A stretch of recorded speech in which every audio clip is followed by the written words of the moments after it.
If you're enjoying these creepy stories, stay tuned for more. And now, on to the story. It started like any ordinary night. In October of 2006, just before midnight, a thunderstorm rolled across the outskirts of Flagstaff, Arizona. Lightning danced across the dark sky, and rain poured over the cracked pavement of an old roadside motel known as the Desert Rose Inn, a place that had seen better days, if it ever had any good ones to begin with. At exactly 11:47 p.m., a girl walked in from the rain. She was young, maybe 19, wearing a soaked gray hoodie, jeans, and muddy white sneakers. She carried no bag, no phone, no ID, just a wad of crumpled bills in her hand, and a look in her eyes that the night clerk would later describe as like she had seen something no one should ever see. She spoke only 2 words. "Room, please." The clerk, startled by the suddenness of her arrival, gave her key to room 313, tucked at the very end of the hallway on the 3rd floor. She nodded, took the key, and without another word, disappeared into the shadows of the upper floors. That was the last time anyone saw her. The next morning, housekeeping knocked. No answer. Checkout time came and went. Still no sign of her. Eventually, the manager used the master key to enter. What they found didn't make sense. The room was cold, far colder than the rest of the building. There was no luggage, no trash, no signs of a person having stayed the night. The bed was made neatly, perfectly, except for a small indentation, like someone had sat on the edge of it for a very long time.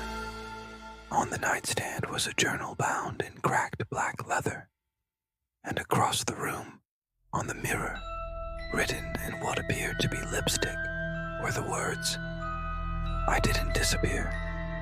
I was erased." The journal was filled with pages of frantic writing, as though the author had been racing against time. Strange symbols, eyes, names crossed out, phrases repeated over and over. "Don't trust the mirrors. This place bends time. Room 313 doesn't belong here. Authorities were called." And here's where the story bends from eerie into impossible. Because when detectives arrived, they asked the motel manager a simple question. "Why did you give her room 313? The manager looked confused. "There is no room 313, he said. They checked the floor plan, the blueprints, city records. The Desert Rose Inn had only 12 rooms. The 3rd floor didn't even exist. There was no space for a room 313, but the journal was real. It had her fingerprints. Even more disturbing, security footage showed the girl entering the building, but never showed her leaving. Over the next week, strange things happened. The night clerk, who checked her in, disappeared. His apartment was found abandoned. No sign of struggle, nothing missing. Just his uniform, neatly folded on the bed, and a note that simply read, "She's not gone. She's waiting."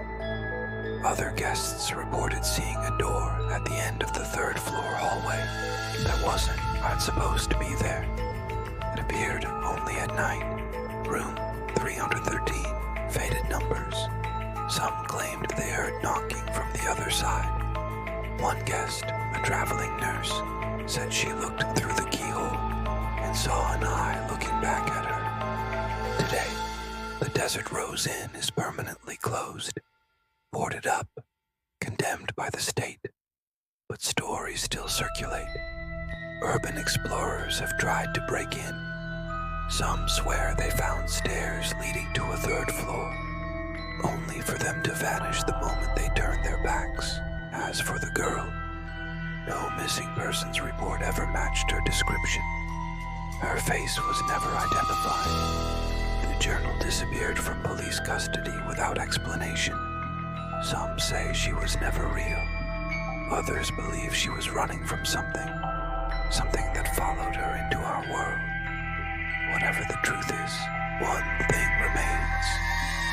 the rain falls just right and the wind howls through the Arizona desert, people say you can still see a door at the end of that hallway, flickering under the broken lights, numbered 313, and behind it, someone is still waiting.